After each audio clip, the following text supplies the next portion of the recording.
우리는 지금 교회력으로 주님이 이 땅에 오신 성탄을 준비하는 강림절 또 혹은 대림절을 보내고 있습니다. 이 강림절의 주제 단어가 있다면, 중심이 되는 단어가 있다면 바로 기다림이죠. 기다림이 있다는 것입니다. 우리 인생에도 기다림이 있다고 제가 말씀을 드렸습니다. 그런데 모든 사람이 가지고 있는 공통적인 기다림이 하나가 있어요. 그것은 바로 내 인생 가운데 또 내 삶 가운데 일생일대 한 번은 꼭 찾아올 것 같은 행운의 기회 혹은 축복의 기회, 내 인생의 터닝 포인트가 될 수 있는 그런 특별한 기회가 올 것이라고 하는 그 기대감을 가지고 우리가 살고 있습니다. 소설 속의 주인공처럼 혹은 영화 속의 주연 배우처럼 내 인생이 한번 달라질 수 있는 그런 기회가 오지 않을까라고 하는 기대감을 갖고 있다는 것이죠.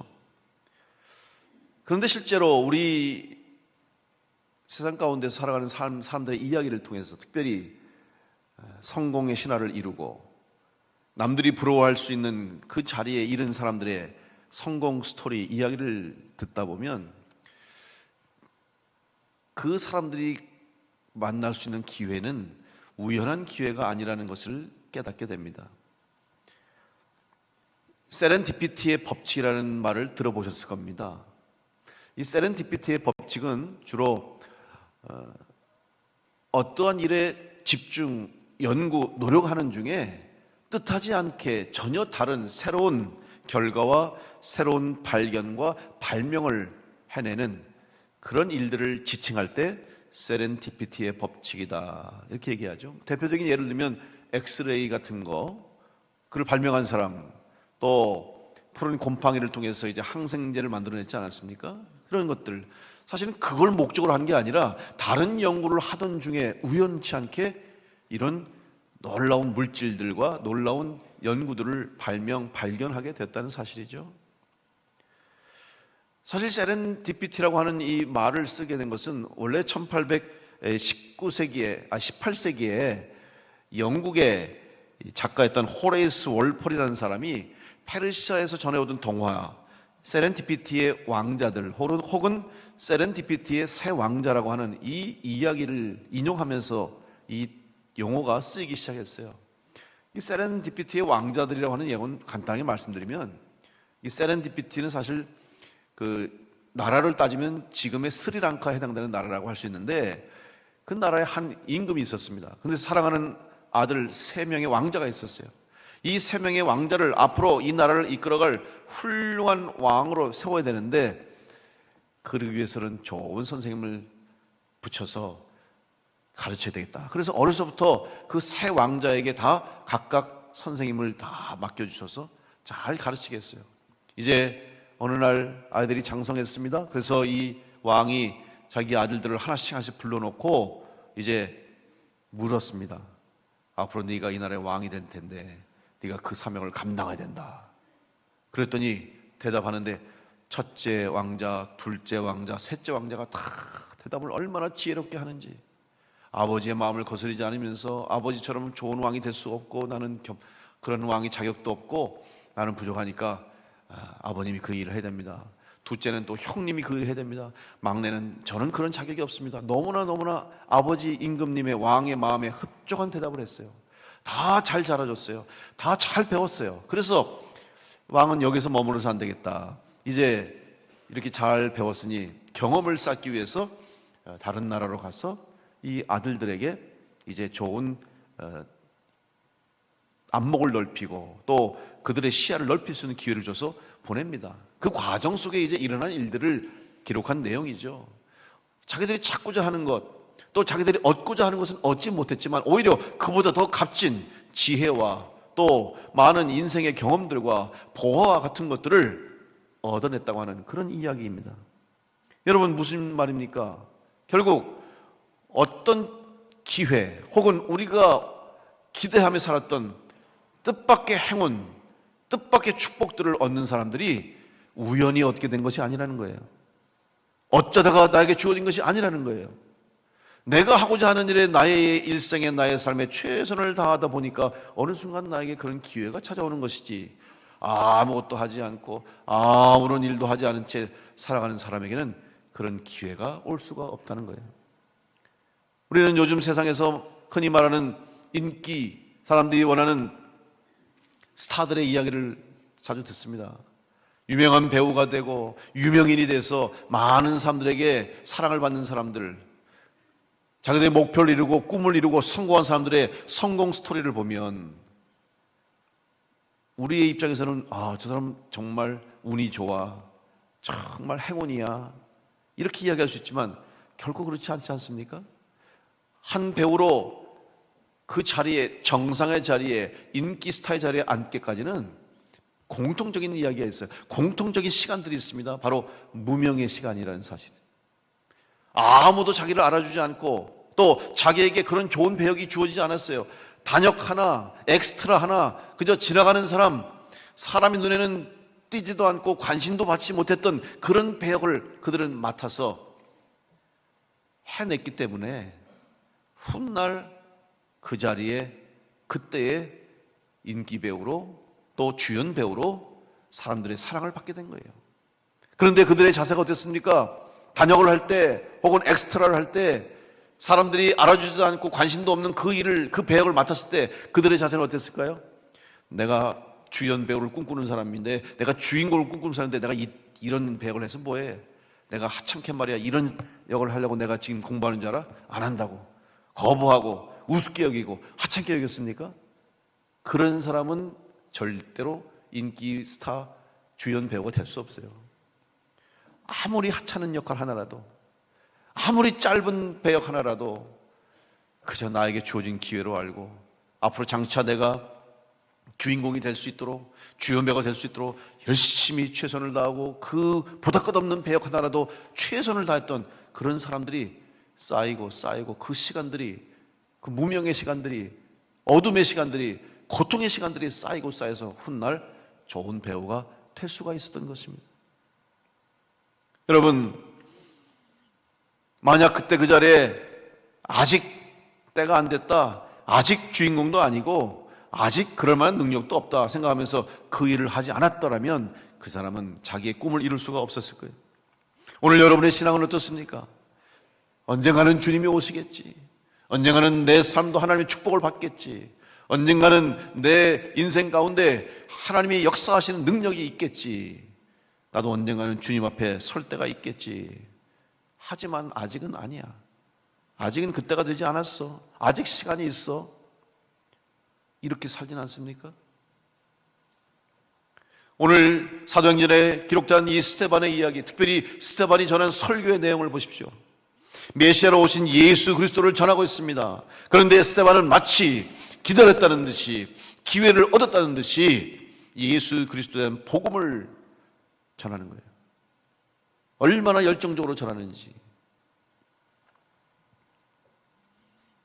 특별히 오늘 본문의 말씀 속에서 이제 아브라함을 시작으로 해서 믿음의 선진들, 믿음의 조상들이 준비해 온 그들의 믿음의 결과로 예수 그리스도가 우리에게 오셨고 그분이 바로 메시아임을 선포합니다. 특별히 오늘 본문에 보면 요셉의 이야기를 하면서 요셉을 통해서 하나님의 때를 준비하라는 스데반의 간절한 외침을 듣게 됩니다. 우리는 요셉을 생각할 때 요셉을 지칭하는 표현이 있습니다. 요셉의 사람, 요셉의 인생, 요셉의 인물을 한마디로 표현하면 꿈의 사람 요셉이라고 말합니다. 왜냐하면 요셉이 꾼 꿈이 있기 때문에 그렇죠. 어렸을 때 꿈을 꿨는데 볏집단들, 곡식단들이 다 11개 자기를 향해 절하는 거예요. 자기 다 형들이에요. 그리고 해와 달과 별들이 절하는데 아버지, 어머니까지 자기한테 절하는 그런 꿈을 꾸지 않았습니까? 그러니까 자기가 분명히 성공해서 훗날 다 자기에게 절할 정도의 위치에 오를 수 있는 그런 훌륭한 인물이 될 것이라고 하는 꿈을 가졌다는 거죠. 그런데 여러분, 그 꿈을 이뤄가는 과정 속에서 요셉은 수많은 실패, 좌절, 고통, 죽음의 위기를 통과했던 것입니다. 우리는 이런 과정을 이겨내고 통과한 요셉을 칭찬합니다. 그리고 그의 삶과 그의 신앙을 배우기 위해서 우리는 요셉을 떠올리죠. 그래서 교회 학교에서도 신앙의 인물들을 소개할 때마다 빼놓지 않고 반드시 아이들에게 가르치는 인물이 요셉 아닙니까? 꿈의 사람 요셉. 그런데 여러분, 요셉의 인생은 절대로 요셉 한 사람의 개인적인 인생이 아니었습니다. 또한 요셉의 인간적인 노력, 또 실력, 자기의 노력과 실력으로 그 꿈을 이룬 것이 아니고 철저하게 하나님께서 함께 하심으로 하나님의 인도하심에 따라서 요셉은 꿈을 이룬 사람이라는 사실을 우리는 기억해야 할 것입니다. 하나님의 약속을 이루시기 위한 또 하나님의 계획과 섭리가 요셉을 통해서 이 땅 가운데 이루어졌다는 사실, 그것이 바로 오늘 스데반의 설교의 내용입니다.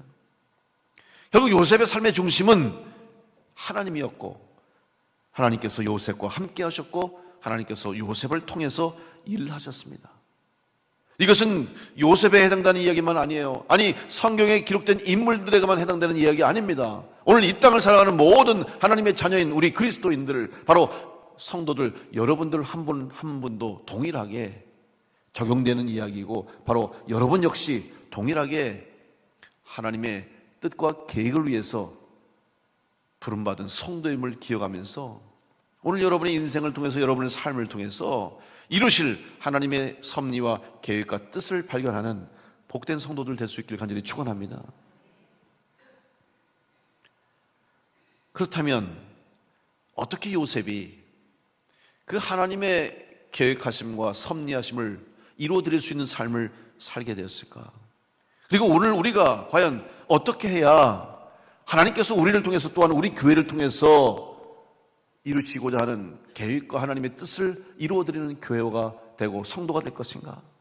먼저 우리는 하나님께서는 그때에 쓰임받는 사람이 될 수 있도록 우리 한 사람 한 사람을 만들어간다는 사실을 기억해야 할 것입니다. 요셉이라는 사람도 하루아침에 애굽 총리가 될 수 있었던 것이 아니에요. 하나님이 그를 만들어 가셨습니다. 여러분, 요셉을 신앙적으로 보면 참 복받은 사람 아닙니까? 어려서부터 아버지의 사랑을 남달리 유난히 받은 사람이에요. 다른 형들보다, 다른 형제들보다 특별히 아버지 야곱의 사랑을 받은 사람이 바로 요셉이었어요. 창세기 37장 3절로 5절에 보면 요셉은 노년에 얻은 아들이므로 이스라엘이 여러 아들들보다 그를 더 사랑함으로 그를 위하여 채색옷을 지었더니 그의 형들이 아버지가 형들보다 그를 더 사랑함을 보고 그를 미워하여 그에게 편안하게 말할 수 없었더라. 요셉이 꿈을 꾸고 자기 형들에게 말하며 그들이 그를 더욱 미워하였더라. 요셉이 왜 복받은 인생이냐면 아버지의 사랑을 받았기 때문이죠. 특별히 아버지 야곱이 노년에 늦게 얻은 아들이에요. 당연히 더 사랑하겠죠. 더 애정이 가겠죠. 그런데 여러분, 사실 노년에 얻은 이유도 있지만 더 큰 이유가 뭔지 아십니까? 바로 자기가 사랑하는 라헬 아내의 아들이었어요. 라헬을 얻기 위해서, 자기 아내로 맡기 위해서 레아와 결혼하고 나서 7년을 더 일했어요. 14년 동안 외삼촌 밑에서 정말 종처럼 그렇게 어둡고 힘든 고난의 시간들을 보냈어요. 그리고 사랑하는 라헬을 아내로 맞았잖아요. 그러니 그 사랑하는 아내로부터 난 아들이니까 더 애착이 가고 더 사랑스러웠던 것이죠. 또한 야곱이 요셉을 사랑할 수밖에 없었던 이유가 뭐냐면 이 요셉이 얼마나 아버지를 잘 따랐는지 몰라요. 항상 다른 아들들은 다 그냥 아버지를 무서워하고 아버지를 겁내고 멀리하고 아버지 눈을 피하고 그러는데 이 요셉은 그냥 아버지 곁에서, 아버지가 사랑해 주니까 그렇겠죠. 그래서 아버지 곁에 늘 주변에 있고, 거기다가 야곱이 아주 좋아할 일을 하는 거예요. 형들이 모여서 아버지를 흉보거나 혹은 아버지 말을 안 듣고 딴짓하고 아버지가 하라는 것을 안 하면 그때마다 그냥 요셉이 가서 아버지한테 정보를 주는 거예요. 형들이 이랬어. 형들이 아버지 하라는데 그거 안 했어. 그리고 이거 했는데 안 했다고, 안 했으면서 했다고 거짓말을 했어. 그러니까 야곱의 입장에서는 얼마나 기특합니까? 그러니까 더 사랑하는 거예요. 그런데 한번 여러분 입장을 바꿔놓고 생각해 보세요. 한번 인간적으로 생각해 보세요. 인간적으로 요셉을 한번 보세요. 형들의 입장에서 보십시오. 요셉이 이뻤겠습니까? 가뜩이나 아버지가 차별대우하면서 그 아들을 요셉을 더 사랑하시는 것도 불편하고 마음이 상한데, 거기다가 요셉이 그냥 틈만 내면 우리들이 한 얘기를 가서 아버지한테 다 얘기해주고, 그러면 또 아버지한테 혼이 나고, 또 우리들끼리만 알아야 할 얘기들을 또 아버지한테 얘기해주고, 그러니까 당연히 요셉이 눈에 가시처럼 여겼을 거예요. 여러분, 오죽했으면 멀리 양을 치러 이제 이동하잖아요. 목축을 하다 보니까. 그런데 글쎄 거기에 아버지 심부름으로 온 그 동생 요셉을 죽이려고 했어요. 그리고 노예로 팔아버렸어요. 우리는 이 이야기를 접할 때마다 무슨 생각을 합니까? 어떻게 형들이 그럴 수 있나? 형들이 어떻게 자기의 동생, 아무리 이복 동생이라고 그래도 그렇지, 어떻게 아버지를 속이고 죽였다고 하고 노예로 팔아버렸는데, 이 잘못에 대해서 이야기하지만 한번 여러분 잘 인간적인 입장으로 한번 생각해 보세요. 오죽했으면은 형들이 요셉을 그렇게 했을까? 그만큼 요셉을 통해서 형들이 상처를 많이 받았다는 이야기고, 또 형들의 마음속에 그 아픔을 준 것도 또한 요셉의 책임, 요셉이 원인 제공한 것도 있다는 사실이죠. 요셉은 자기 중심의 사람이었어요. 왜? 아버지로부터 사랑받았으니까 남들 신경 쓸 거 없어요. 아버지가 다 해줘요. 원하는 거 다 얻을 수 있어요. 아버지의 사랑을 받고 있어요. 그러니까 자기 중심적으로 생각하고 이기적으로 행동하고 이기적으로 말하는 거예요. 형들 눈치 볼 필요도 없어. 나한테는 아버지가 있으니까. 다른 사람 신경 쓸 것도 없어. 아버지가 책임져 주시고 먹여주고 입혀주고 모든 걸 주시니까 자기 마음대로 자기 생각대로 판단하고 결정하고 말하는데, 그 말 때문에, 그 판단 때문에, 그 행동 때문에 다른 형제들은 상처를 받고, 다른 형제들은 상실감을 얻고, 다른 형제들은 마음에 아픔을 겪은 거예요. 그 요셉을 알지 못했어요. 상관하지 않았어요. 여러분, 이런 요셉이 훗날 기회가 주어져서 만약 꿈을 해몽하고 해석하고 애굽의 총리가 될 수 있는 기회를 얻었다면 어떻게 했을까요? 그런 모습 그대로는 절대로 총리를 할 수 없었을 거예요. 아마 총리직을 맡겼다 할지라도 얼마 가지 못해서 그는 분명히 그 자리에서 끌어내렸으면 당했을 거예요. 왜냐하면 준비되지 못했기 때문에 그래요. 하나님은 요셉을 준비시켰습니다. 만드셨어요. 그 모습으로는 안 되는 걸 알았기 때문에, 그런 인격과 그런 성향과 성격을 가지고서는 훗날 애굽의 총리가 될 수 없었음을 알기 때문에 하나님은 요셉을 만들어 가셨습니다. 그러면 하나님이 왜 요셉을 그렇게 만드셨습니까? 이유가 무엇입니까? 단순히 요셉의 꿈을 이루기, 개인의 목표를 이루고 개인적인 성취와 개인적인 성공을 위해서 하나님이 그를 그렇게 하셨을까요? 아닙니다. 이것은 철저하게 하나님께서 약속하신, 특별히 아브라함에게 주신 약속, 아브라함을 통해서 이스라엘 민족을 이루게 하시고 아브라함에게 축복하신 말씀을 성취하시기 위해서 하나님은 요셉을 만들어 가셨어요. 창세기 22장 17절로 18절에 보면, 내가 내게 큰 복을 주고 내 씨가 크게 번성하여 하늘의 별과 같고 바닷가의 모래와 같게 하리니 내 씨가 그 대적의 성문을 차지하리라. 또 내 씨로 말미암아 천하 만민이 복을 받으리니 이는 내가 나의 말을 준행하였음이니라 하셨다 하니라. 아브라함에게 주신 하나님 말씀인데 무슨 말씀이에요? 내가 너로 이스라엘 민족을 이룰 것이고 내 자손을 하늘의 별과 같이 바닷가의 모래와 같이 번성하게 할 것이라는 약속을 주신 거예요.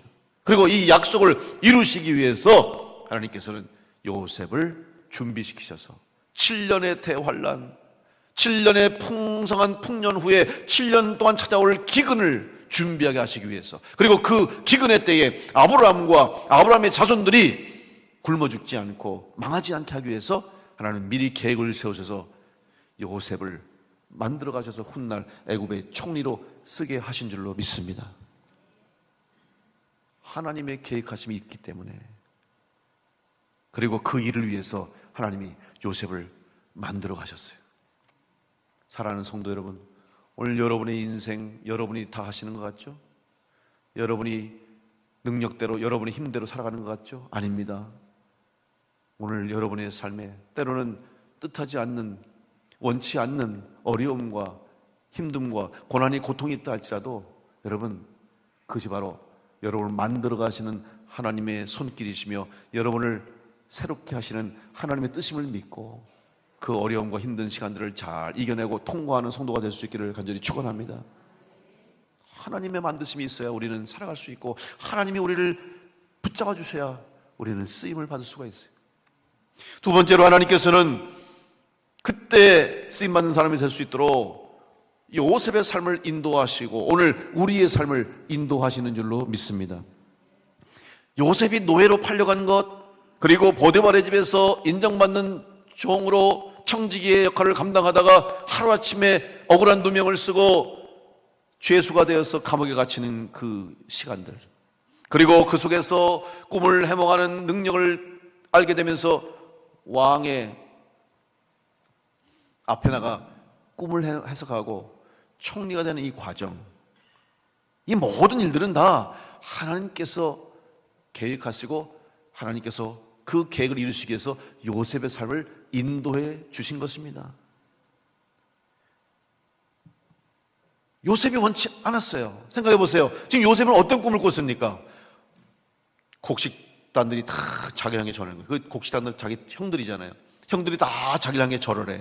그리고 해와 달과 별들, 자기의 부모님까지도 자기한테 절하는 꿈을 꾸면서 자기는 훌륭한 인물이 된다는 꿈을 꿨던 사람이에요. 그런 꿈을 꾸고 있는데 아니 갑자기 형들에게 노예로 팔려가는 신세가 됐어요. 그리고 죄수가 됐어요. 종이 됐어요. 여러분, 이걸 요셉이 꿈꿨습니까? 요셉이 생각했습니까? 요셉이 원했습니까? 아니에요. 오히려 요셉의 꿈과는 정반대의 길이었고 요셉이 바라고 원하는 일과는 전혀 반대의 길로 가는 그런 삶을 살아가고 있었어요. 그 상황 가운데 요셉이 어떤 생각을 했을까요? 아니, 내가 꿈을 꿨는데 하나님은 나에게 그런 꿈을 주셨는데 이게 뭐야?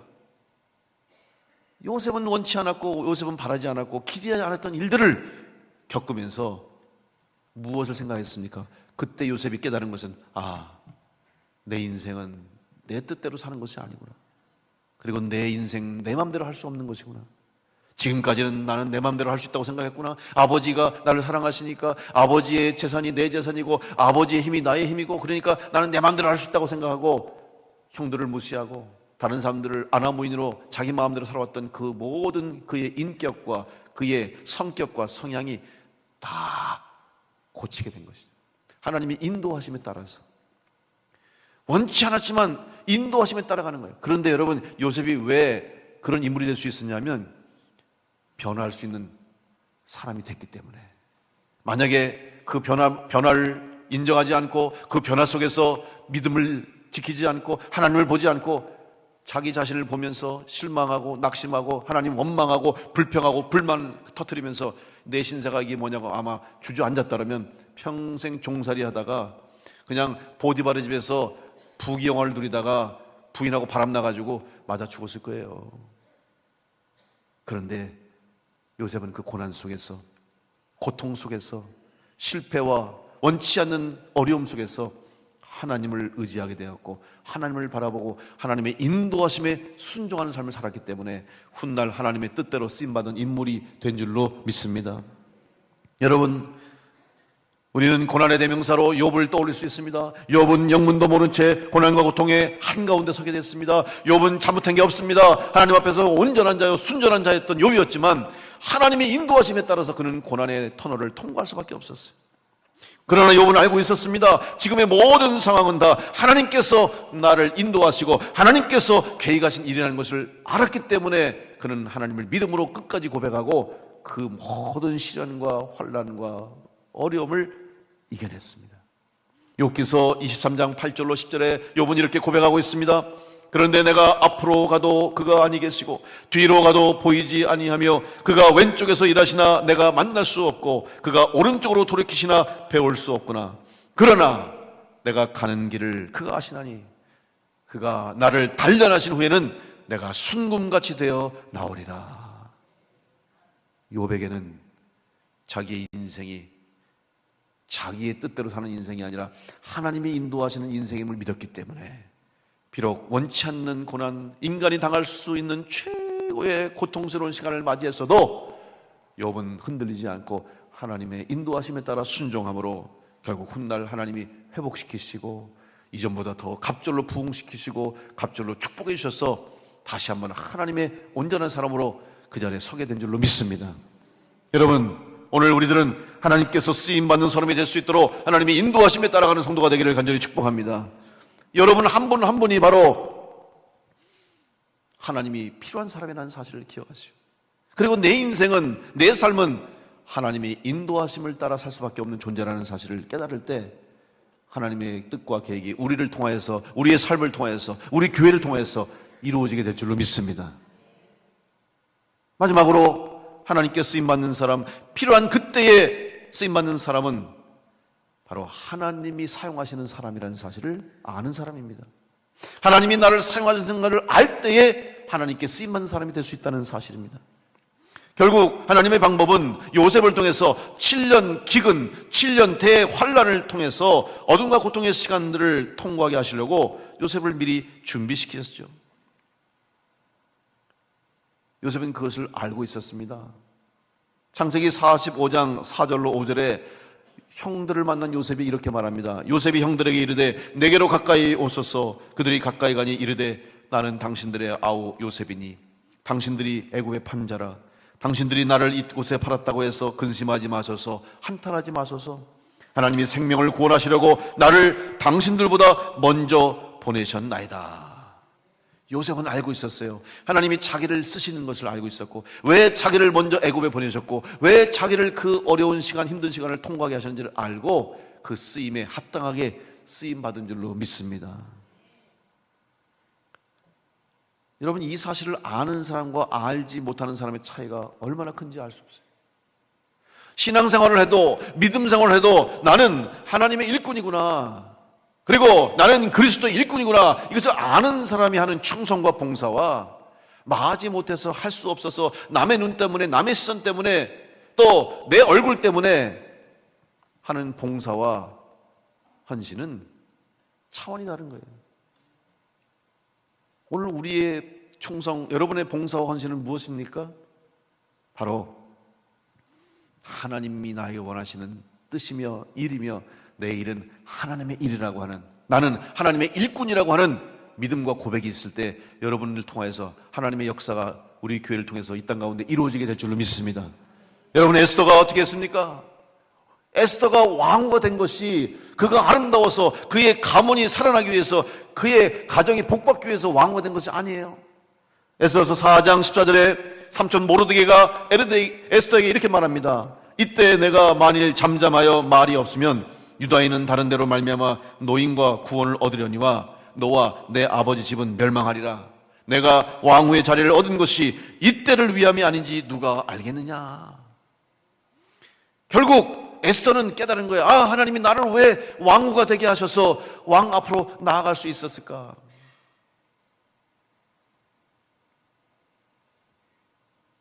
이때를 위함이다. 아, 이때를 위해서 내가 죽으면 죽으리다. 왕가면서 죽을지언정 내가 우리 민족 유대인 살리기 위해서, 하나님께서 택한 민족을 살리기 위해서 이때를 위해서 하나님 나를 이 자리에 있게 하셨구나 깨달았기 때문에 죽으면 죽으리다. 왕 앞에 나갔을 때에 왕의 명령을 통해서 유대인이 몰살을 피할 수 있었고 구원을 얻을 수 있는 역사가 일어나게 된 줄로 믿습니다. 그때 하나님이 쓰시는 사람, 그 사람이 바로 여러분 될 수 있기를 간절히 축원합니다. 한번 옆 사람과 인사하십시오. 당신은 하나님의 일꾼입니다. 한번 고백하세요. 근데 여러분, 이런 고백을, 이런 인사하라 그러면 아주 마음이 가볍죠. 당신은 하나님의 일꾼입니다. 나는 아니야. 네, 다시 인사하세요. 당신도 마찬가지입니다. 인사하세요. 여러분, 우리가 그 일을 해야 될 줄 믿습니다. 우리가 그리스도의 일꾼이고 우리가 하나님의 일꾼이에요. 하나님은 나를 통해서 일하기를 원하고 계세요. 그래서 지금 우리를 다듬어 가시고 만들어 가시고 인도해 가시는 줄로 믿으시기 바랍니다. 지금 여러분의 삶에 생각지 않는 어려움, 원치 않는 고통, 뜻하지 않는 시련이 찾아왔습니까? 그때 여러분 기도하셔야 돼요. 하나님이 어떤 계획을 가지고 계실까 기대하십시오. 반드시 훗날, 그렇구나, 이때를 위함이구나, 오늘 이 날을 위해서 하나님이 나를 연단시키셨고 그 어둠의 터널을 통과하게 하셨고 그 고통을 겪게 하셨구나.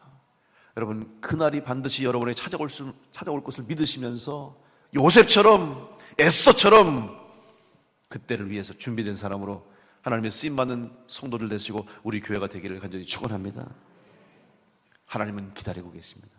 그리고 여러분을 통해서 일하고 계시고 여러분을 통해서 하나님의 뜻이 이 땅 가운데 이루어질 것을 기대하면서 여러분을 준비하고 계시고 우리 교회를 지금도 쓰고 계시고 여러분 한 분 한 분을 사용하신 줄을 믿고 그 쓰임에, 하나님의 쓰심에 합당하게 쓰임받는 사람이 될 수 있도록 이때를 위함이나 고백이 여러분의 고백이 될 수 있는 성도를 될 수 있기를 간절히 축원합니다.